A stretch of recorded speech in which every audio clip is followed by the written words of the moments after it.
চিরবিদায় নিলেন মালায়ালাম সিনেমার জাতীয় চলচ্চিত্র পুরস্কারপ্রাপ্ত শিল্পী সেলিম কুমার। মৃত্যুকালে তার বয়স হয়েছিল ৫৬ বছর। শনিবার রাত ১০টার দিকে হৃদরোগে আক্রান্ত হয়ে মৃত্যু ঘটে তার। মৃত্যুর আগে ভেন্টিলেটর সাপোর্টেও রাখা হয়েছিল সেলিমকে। ভারতীয় গণমাধ্যমের প্রতিবেদনে জানা গেছে, দীর্ঘদিন ধরে নানা শারীরিক জটিলতায় ভুগছিলেন তিনি। কিডনির সমস্যার পাশাপাশি লিভার সিরোসিস এবং ক্রনিক অবস্ট্রাকটিভ পালমোনারি ডিজিজে ভুগছিলেন তিনি। কয়েক বছর আগে লিভার প্রতিস্থাপনও করা হয়েছিল তার। পরিবারের সদস্যদের বরাতে জানা যায়, মৃত্যুর একদিন আগে শারীরিক অবস্থার অবনতি হলে তাকে হাসপাতালে ভর্তি করা হয়। পরে অবস্থার আরও অবনতি হওয়ায় ভেন্টিলেটর সাপোর্টে নেওয়া হয় তাকে।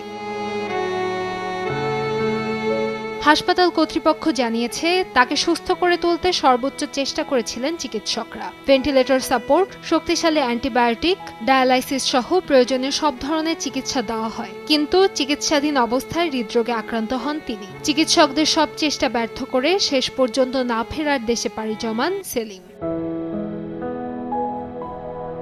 সেলিম কুমারের কর্মজীবন শুরু হয়েছিল থিয়েটার ও মিমিক্রির মাধ্যমে। সেই জনপ্রিয়তাকে পুঁজি করে ১৯৯৭ সালে চলচ্চিত্রে অভিষেক ঘটে তার। এরপর একের পর এক চলচ্চিত্রে অভিনয় করে তিনি মালায়ালাম সিনেমার অন্যতম প্রিয় মুখ হয়ে ওঠেন। বিশেষ করে হাস্যরসাত্মক চরিত্রে অভিনয়ের জন্য তিনি ব্যাপক জনপ্রিয়তা অর্জন করেন। তবে শুধু কমেডিই নয়, বিভিন্ন চরিত্র নির্ভর ও গম্ভীর ভূমিকাতেও নিজের অভিনয় দক্ষতার স্বাক্ষর রেখেছেন তিনি।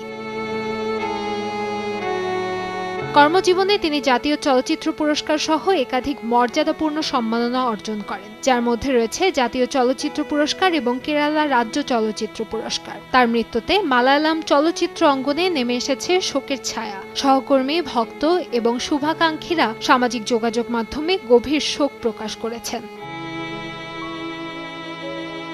কান্তাময়ী স্নেহা, সময় সংবাদ।